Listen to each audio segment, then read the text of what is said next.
আমাদের মাননীয় মুখ্যমন্ত্রী শ্রীমতী মমতা বন্দ্যোপাধ্যায় এবং অরূপবাবু, ইন্দ্রনীল দাস সকলের কাছে মানে আমি অনুরোধ জানাবো যে শহরে কিন্তু যাত্রার পরিমাণ খুব বাড়ানো উচিত এবং আমাদের সকলের সহযোগিতা করেই কাজটা করা উচিত।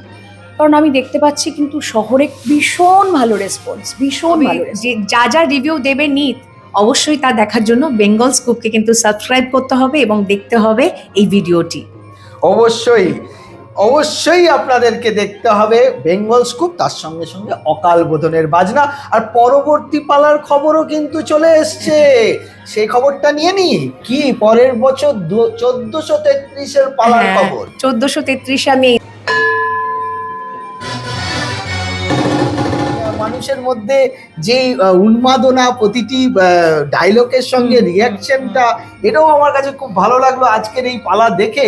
কলকাতার মুখে বসে পিয়ালি ম্যাডামের যাত্রাতে এত অডিয়েন্স ডাইরেক্ট রেসপন্স করছে, এটা কিন্তু আমার কাছে একটা বড় পাওনা। কারণ আমি মাঠে গিয়ে দেখেছি, মাঠের যে দর্শক হয়, গ্রামের দর্শক, তাদের একটা উন্মাদনা আলাদাই থাকে। সেইটাকে আমি ফিল করলাম এই কলকাতায় বসে। এটা থেকে কি মনে হচ্ছে, এটা কি যাত্রা আবার শহরের মধ্যেও কি একটা জনপ্রিয়তা লাভ করছে? হ্যাঁ, মানে এটা তো ভীষণ একটা পজিটিভ সিম্বল। মানে আমি অদ্ভুতভাবে দেখলাম গ্রাম বাংলায় যে জায়গাগুলো যেরকম রিয়াকশন হয়, ঠিক অন্তত আমার সিনগুলোতে আমি দেখলাম। বাকিগুলো হয়তো আমি সবটাই হলের গ্রিন রুম বলে এসি চলছিল, শুনতে পাচ্ছিলাম না সবটা, কিন্তু প্রপারলি দেখলাম গ্রামের মানুষরা যেভাবে রিয়াক্ট করেন। এই শহরের দর্শক, গড়িয়া অঞ্চলের শো মানে একদম ঠিকঠাক শহরেরই দর্শক, একদম তারা তো মানে ঠিক সেই জায়গায় সেই রকম রিয়াকশন দিলেন। মানে আমি তো অভিভূত যে এখানেও এত যাত্রামোদী মানুষ রয়েছে। তাই আমি না সত্যি মানে আমাদের যাত্রা একাডেমি, আমাদের সমস্ত প্রডিউসার, শিল্পী এবং আমাদের মাননীয় মুখ্যমন্ত্রী শ্রীমতী মমতা বন্দ্যোপাধ্যায় এবং অরূপবাবু, ইন্দ্রনীল দাস সকলের কাছে মানে আমি অনুরোধ জানাবো যে শহরে কিন্তু যাত্রার পরিমাণ খুব বাড়ানো উচিত এবং আমাদের সকলের সহযোগিতা করেই কাজটা করা উচিত। কারণ আমি দেখতে পাচ্ছি কিন্তু শহরে ভীষণ ভালো রেসপন্স। মানে আমি আজকে সত্যি আশা করিনি যে আজকে একটা ক্রিকেটের এরকম একটা টিমের হাড্ডাহাড্ডি লড়াইয়ের খেলা রয়েছে, দুই টিমের ভারত পাকিস্তানের খেলা রয়েছে, তার উপর শিবরাত্রি, যেখানে মায়েরা, দিদিরা, বোনেরা, ইনফ্যাক্ট আমরাও হয়তো অর্ধেক খাওয়া অবস্থায় রয়েছি। তো সেই রকম 5:30 থেকে শুরু হয়ে গেছে। হ্যাঁ, ঠিক চতুর্দশী যখন পড়ছে সেই সময় থেকে। তো তারপরেও এত দর্শক, এবং সেই দর্শক এত উচ্ছ্বসিতভাবে যাত্রা দেখতে বসেছেন যে যাত্রা দেখতে হচ্ছে, এসেছি বলেছে লোকে, এরকম নয়, দেখবো বলে এসেছে এবং এনজয় করছে। তো আমার সত্যি খুব ভালো লাগলো নিত, অসম্ভব ভালো লাগলো। এটা খুব পজিটিভ সাইন। রাইট, এটা খুব পজিটিভ লাগছে আমারও। আর এই যে পালাটা আপনারা যারা এখনো দেখেননি, তাদের কাছে আমার একটাই রিকোয়েস্ট, প্লিজ মঞ্চে যাত্রাটা দেখুন। সে কলকাতার কোনো মঞ্চে হোক বা গ্রাম বাংলার কোনো মঞ্চে হোক, যাত্রাটা দেখতেই হবে। আমি এখন রিভিউ দেব না, রিভিউ কিন্তু আমি দর্শকদের কাছ থেকে পেয়ে গেছি। আচ্ছা, এবং একদম পজিটিভ রিভিউ। আমার কাছে দৌড়ে এসে সবাই বলে গেল, আমাকে যেতে হয়নি। এটা আরেকটা বড় পাওনা আমার কাছে। তো এই পালার আজ তো শুনলাম যে 57তম বোধহয় পালা চলছে। 57 না, আজকে 59তম।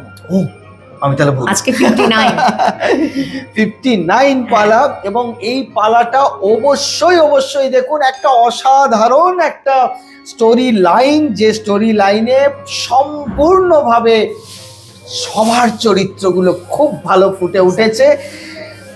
আর বলাই বাহুল্য, এই মানুষটা যা করে দেখালো সেটা দেখতে হলে আপনাকে আসতেই হবে এই অকাল বোধনের বাজনা দেখতে।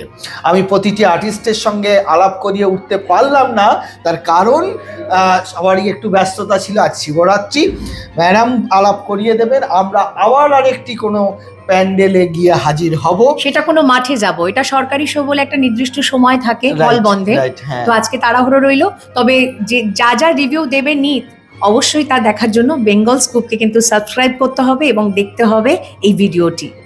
অবশ্যই অবশ্যই আপনাদেরকে দেখতে হবে বেঙ্গল স্কুপ, তার সঙ্গে সঙ্গে অকাল বোধনের বাজনা।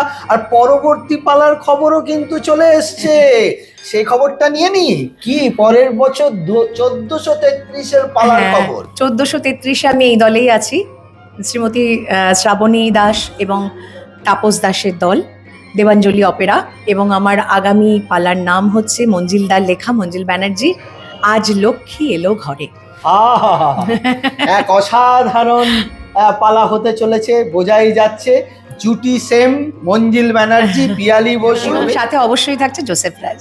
হ্যাঁ, এই জুটিকে আমরা ছাড়তে দিচ্ছি না। Thank you, thank you, thank you. তাহলে আজকের মতো এখানে আজকের মতো আমরা আড্ডা শেষ করি। আর আমি অপেক্ষায় থাকলাম তোমার এই ইউটিউবে এটা দেখার জন্য, ভিডিওটা দেখার জন্য কিন্তু কেমন হলো, ঠিক আছে? একদম একদম, আর আপনারাও অবশ্যই দেখবেন, দেখতেই হবে। সবাইকে শুভ শিবরাত্রি। শিবরাত্রি। আমাদের ভিডিও ভালো লাগলে লাইক এবং শেয়ার করুন, কমেন্ট সেকশনে গিয়ে জানান আপনাদের মতামত। কোথায় থেকে দেখছেন সেটাও আমাদের জানাবেন, তাহলে আমরা বুঝতে পারবো কত দূর আমরা পৌঁছতে পারলাম। আরও ভিডিও পেতে আমাদের চ্যানেলটি সাবস্ক্রাইব করুন এবং প্রতি মুহূর্তে আপডেট পেতে প্রেস করুন পাশে থাকা বেল আইকন।